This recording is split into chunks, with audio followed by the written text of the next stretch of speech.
ሰላም ተወዳጆች በጌታ በኢየሱስ ክርስቶስ ስም ሰላም ናችኋለሁ። ባለፈው ከመንፈሳዊ እርጅና መጠበቅ በሚል ርዕስ ክፍል 1ን ተመልክተን ነበረ። በዚያ ውስጥ የተመለከትነውን ባለፈው ቪዲዮአችን ላይ ማየት እንችላለን። ዛሬ ደግሞ ከመንፈሳዊ እርጅና መጠበቅ በዚያው ክፍል ላይ በመመስረት ክፍል 2ን በጋራ የምንመለከት ይሆናል። የኢያሱ መጽሐፍ ምዕራፍ 14 ከ6 እስከ 15 ያለውን የመጽሐፍ ቅዱስ ክፍል አሁንም ደግሜ በማንበብ ወደ ዛሬ ሐሳቤ ደግሞ እሄዳለሁ። የይሁዳ ልጆች በጌልጌላ ወደ ኢያሱ ቀረቡ። ቄኔዛዊው የኤፍሬም ልጅ ካሌብ አለው፣ ለአምላክ ሰው ለሙሴ ስለኔና ስላንተ እግዚአብሔር በቃዴስ በርኔ የተናገረውን ነገር ታውቃለህ። የእግዚአብሔር ባሪያ ሙሴ ምድርን እሰድድ ዘንድ ከቃዴስ በርኔ በላከኝ ጊዜ እኔ የ40 ዓመት ሰው ነበር። እኔም በልቤ የነበረው ቃል መለስሁለት። ከኔ ጋር የወጡ ወንድሞቼ ግን የሕዝቡን ልብ አቀለጡ። እኔ ግን አምላኬን እግዚአብሔርን ፈጽሜ ተከተልሁ። ሙሴ በዚያ ቀን አምላኬ እግዚአብሔርን ፈጽመ ተከትለሃልና እግሬ የረገጠውን ምድር ላንተና ለልጆች ለዘላለም በእርግጥ ርስት ይሆናል ብሎ ማለ። አሁንም እነሆ እግዚአብሔር ለሙሴ ይህን ቃል ከተናገረ በኋላ እስራኤል በምድረ በዳ ሲዞሩ እርሱ እንደተናገረኝ እግዚአብሔር እነዚህን 45 ዓመት በሕይወት አለ። አሁንም እነሆ ለእኔ ዛሬ 85 ዓመት ሆነ። ሙሴን በላከኝ ጊዜ እንደነበርኩ ዛሬ ጉልበታም፣ ጉልበቴም በዚያን ጊዜ እንደነበረ እንዲሁ ዛሬ ለመዋጋት ለመውጣት ለመግባት ጉልበቴ ያው። አሁን እንግዲህ በዚያን ቀን እግዚአብሔር የተናገረው ይህን ተራራማ ሀገር ስጠኝ። አንተ በዚያ ቀን የናቃውያን ታላላቆችና የተመሸጉ ከተሞች በዚያ እንዳሉ ሰምተህ ነበር። ምናልባት እግዚአብሔር ከኔ ጋር ይሆናል፣ እግዚአብሔር እንደተናገረኝ አሳድዳቸዋል። ኢያሱም ባረከው፣ ለኤፍሬም ልጅ ለካሌብ ኬብሮንን ርስት አድርጎ ሰጠው ይለናል። እንግዲህ በዚህ ክፍል ላይ እንደምንመለከተው ባለፈውም ደግሞ እንዳየነው መንፈሳዊ እርጅና ከአካላዊ እርጅና መንፈሳዊ እርጅና እንደ አካላዊ እርጅና እድሜን ተከትሎ የሚመጣ ሳይሆን መንፈሳዊ እርጅና ግን በሁሉ የእድሜ ክልል ሊከሰት የሚችል በሁሉ የእድሜ ክልል ሊመጣ የሚችል አደገኛ የሆነ መንፈሳዊ ጠንቅ። በአካላዊ እድሜ መግፋት እንደምታውቁት ወይም ማርጀት በህይወትና በኑሮ ውስጥ ትልቅ ፋይዳ ጠቀሜታ ያለው ብስለትን የምንማርበትና የምናገኝበት በብዙ በማህበረሰቡ መካከል ባሉ ኃላፊነቶች ውስጥ ተፈላጊ እንድንሆን የሚያደርግ የምናበረክተው ነገሮች እንዲኖሩ የሚያደርግ አካላዊ እርጅና። መንፈሳዊ እርጅና ግን እንደዛ አይደለም። መንፈሳዊ እርጅና የህይወት እድገትን ማቆምን የሚያሳይ በትንሽ በትልቁ መነጫነጭ፣ ማኩረፍ፣ መሰልቸት የመንፈሳዊ እርጅና ምልክት ናቸው። ታዲያ ከዚህ መንፈሳዊ እርጅና እንዴት እንጠበቃለን የሚለውን ሐሳብ ባለፈው ትምህርት ክፍል 1ን አንስተናል። ዛሬ ደግሞ ሁለተኛውን ሐሳብ በተለይ ደግሞ ከኢያሱ መጽሐፍ ምዕራፍ 14 ከካሌብ ህይወት ይሄንን የምንመለከት ይሆናል። ሁለተኛው ከመንፈሳዊ እርጅና የምንጠበቅበት መርህ ወይም ደግሞ መንገድ ከኢያሱ እንደምንመለከተው እግዚአብሔርን ፈጽሞ መከተል የሚባል መርህ ነው። በዚህ ባነበብነው ክፍል ላይ በጣም በሚገርም ሁኔታ በራሱ በካሌብ ሲነገር ይህንን ቃል እንመለከታለን። እግዚአብሔርን ፈጽሜ ተከትያለሁና ሲል እንመለከታለን። እንዲሁም ደግሞ ራሱ ሙሴ ደግሞ ሲመሰክርለት እንመለከታለን። አምላኬን ፈጽመ ተከትለሃልና በማለት ማለት ነው።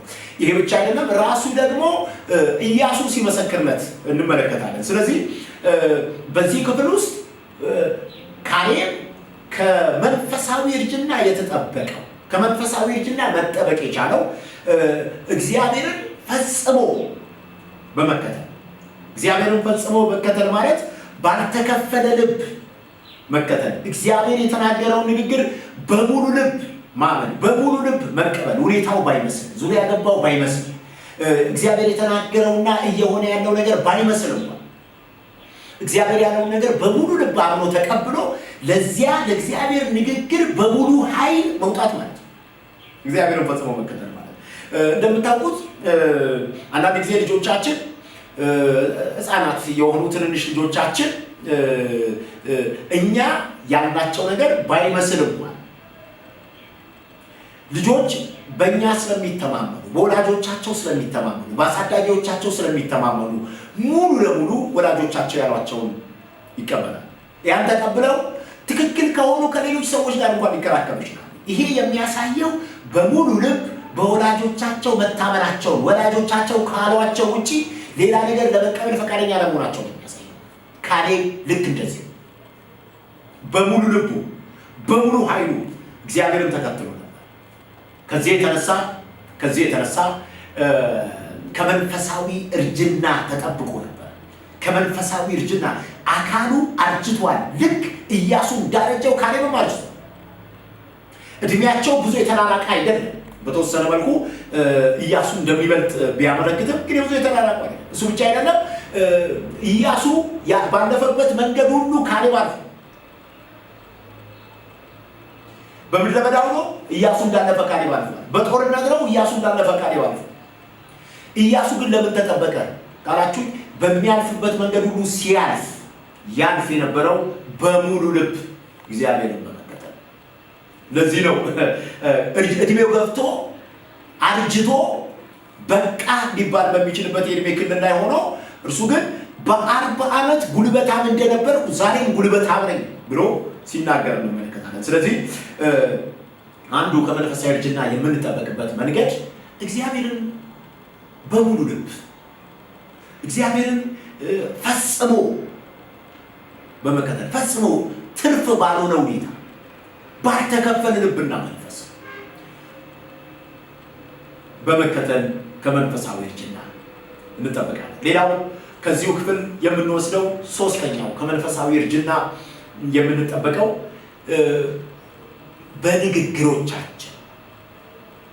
በንግግሮቻችን ነው። ካሌብ አንዱ ልዩ የሚያደርገው ነገር እግዚአብሔር እንዳለው የሚናገር ሰው ነበር። እግዚአብሔር እንዳለው የሚናገር ሰው ነበር። በዘኍልቍ መጽሐፍ ምዕራፍ 14 ከ6 እስከ 9 እና በዛው ምዕራፍ ቁጥር 24 ላይ ሌሎች ስለ ሽንፈት ሲናገሩ በንግግራቸው ሽብር ሲፈጡ ድንጋጤ ሲፈጡ እግዚአብሔር ከተናገረው በተቃራኒ ሲናገሩ ካሌብ ግን እግዚአብሔር የተናገረውን እግዚአብሔር ያለውን ሲናገር እንመለከታለን። ለምንድን ነው እንደዛ ያደረገው ብለን ስናይ እነሱ ካዩት የተለየ ስላየ አይደለም። እነሱ ታላላቅ ረጃጅም ሰዎችን አይተው እሱ ደግሞ አጫጭር ሰዎችን አይተው አይደለም። እነሱ የተመሸገ ከተማ ሲያዩ እሱ ግን የፈረሰ ከተማ አይተው አይደለም። ነገር ግን እነሱ ያዩበት የነበረው መነጽርና ካሌብ ያዩበት የነበረው መነጽር የተለየ ነው። ስለዚህ ስለ ከተማይቱ እግዚአብሔር ስለተናገረው ንግግር የተናገረው መልካም ነበር። የሰለላት ምድር እጅግ ሲበዛ መልካም ናት አለ። ይሄ እነሱ የሰጡት ሪፖርት ነው። ከእግዚአብሔር ጋር ያለን ግንኙነት እንጠብቅ እንጂ ወተትና ማር ወደምታፈሰው ምድር መርቶ ያገባናል ለእኛም ይሰጠናል ብሎ በእግዚአብሔር ላይ ሲታመን በእግዚአብሔር ላይ ሲደገፍ ከዚህ የተነሳ ንግግሩ ራሱ እግዚአብሔር እንደተናገረው ሲሆን እንመለከታለን።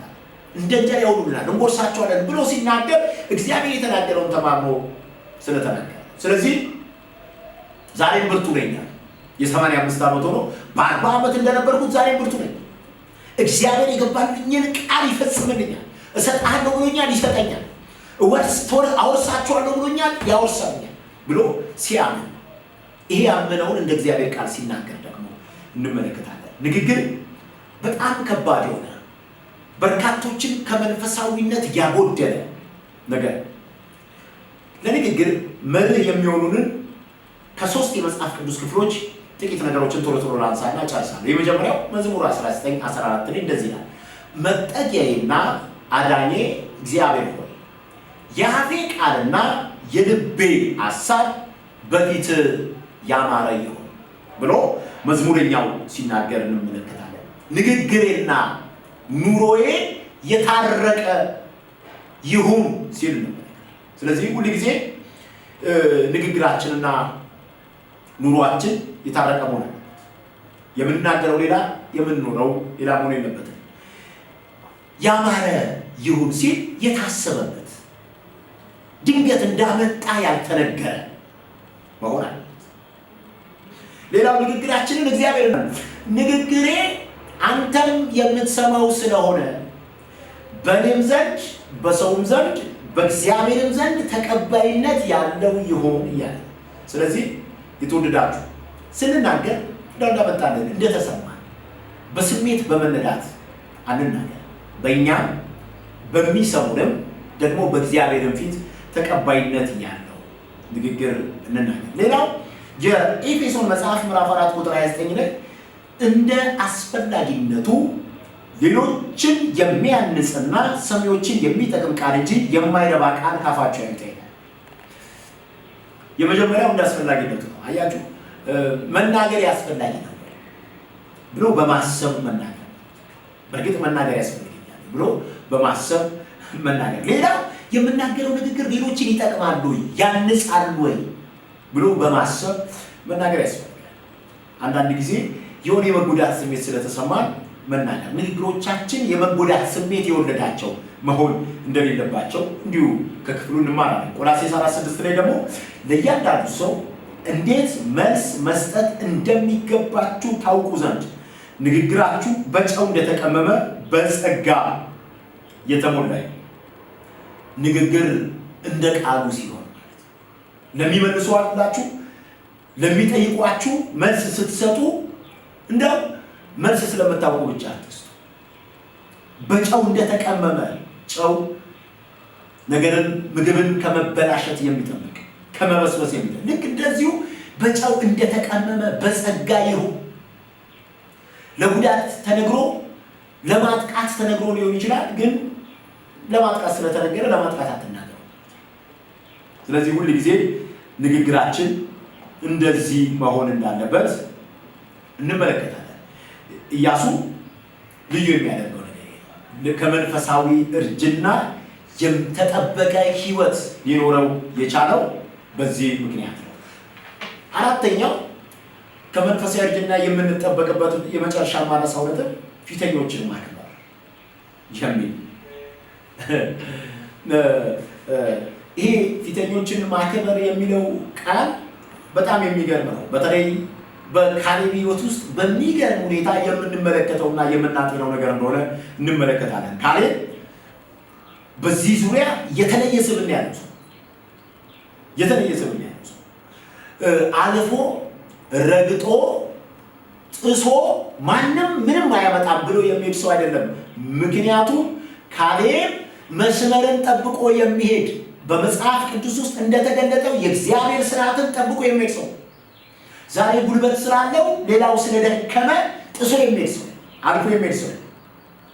ቅድም እንደነገርኳችሁ ከኢያሱ ጋር የዕድሜ ልዩነታቸው ብዙም አይደለም። ለዓመታት አብረው ቆይተው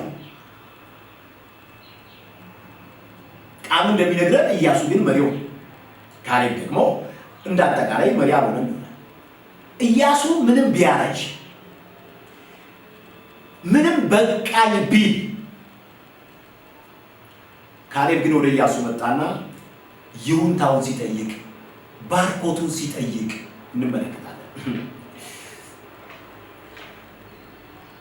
በተለያየ መንገድና አቅጣጫ እግዚአብሔር ከኛ ፊተኛ ያደረጋቸው ሰዎች በትምህርት ደረጃ በኑሮ በአነጋገርም ሆነ በተለያዩ ምድር ላይ ባሉ ነገሮች የበለጡን ሊሆኑ ይችላል።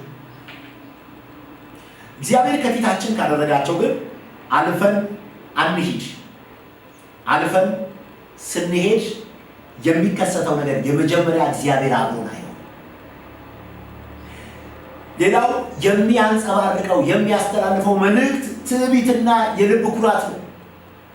ይህን ደግሞ ታውቃላችሁ፣ መጽሐፉ እንደሚነግረን እግዚአብሔር ፈጽሞ ይቃወማል። ሌላው የዘራነውን እናጭዳለን።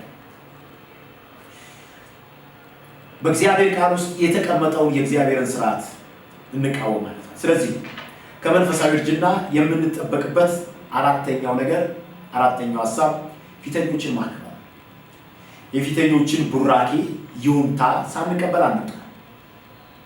እንዲያው በዚሁ አጋጣሚ ማለት እፈልጋለሁ፣ ልጆች ወላጆቻችሁን አክብሩ፣ ታዘዙ። ወጣቶች እነርሱን ለመታዘዝና ለማክበር ወላጅ ብቻ መሆናቸው በቂ። ወላጅ ብቻ መሆናቸው ጥሩ ላይሆኑ ይችላሉ። አንዳንዴ የማይመቹ ሊመስል ይችላል። ንግግራቸው ከኛ ጋር ላይገጥም ይችላል። ወላጅ መሆናቸው ብቻውን በቂ ነው። ያኔ መጽሐፉ እንደሚነግረን እድሜያችን ይረዝማል፣ መንገዳችን ይቃናል። ወላጅ ያዘነበት ልጅ አንሆንም። ወላጅ ያዘነበት ልጅ በጣም ከባድ ነው።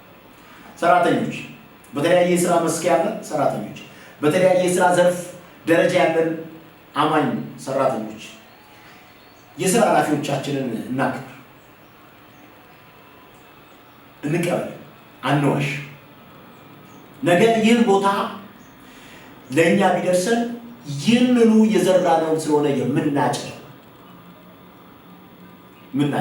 በተለያየ መንገድ በተለያየ አቅጣጫ ፊተኛ የሆኑ ሰዎችን እናክብር፣ አንዋሽ። የሀገርም ሆነ በተለያየ ደረጃ ህዝባዊ መሪ የሆኑ መሪዎችን በየትኛውም ደረጃ ቢሆኑ በክፉ ለመናገር አንድፈር፣ ባይሆን እንጸልይላቸው። ያን ጊዜ ከመንፈሳዊ እርጅና መንፈሳዊነትን ከሚበሉ ከሚቦጠቡጡ ነቀዞች እንጠበቃለን። መልእክቴን ሳጠቃለሁ፣ መንፈሳዊ እርጅና ሳናውቀው እየወረረን የሚመጣ አንዳንዴ ሳናውቀው በህይወታችን የሚከሰት። ከዚህ መንፈሳዊ እርጅና ለመጠበቅ ከመጀመሪያ ጀምሮ እንዳነሳ ነው የመጀመሪያው እግዚአብሔር በህይወታችን የተናገረውን ብቻ እናስብ፣ እሱን እናስብ። ሁለተኛ እግዚአብሔርን ፈጽመን እንከተል፣ ባልተከፈለ ልብ እንከተል። ሶስተኛ ንግግራችን እንደ ቃል ይሁን። የመጨረሻው ፊተኞችን እናክብር። ጸጋ ለሁላችን ይብዛ። ተባረኩ።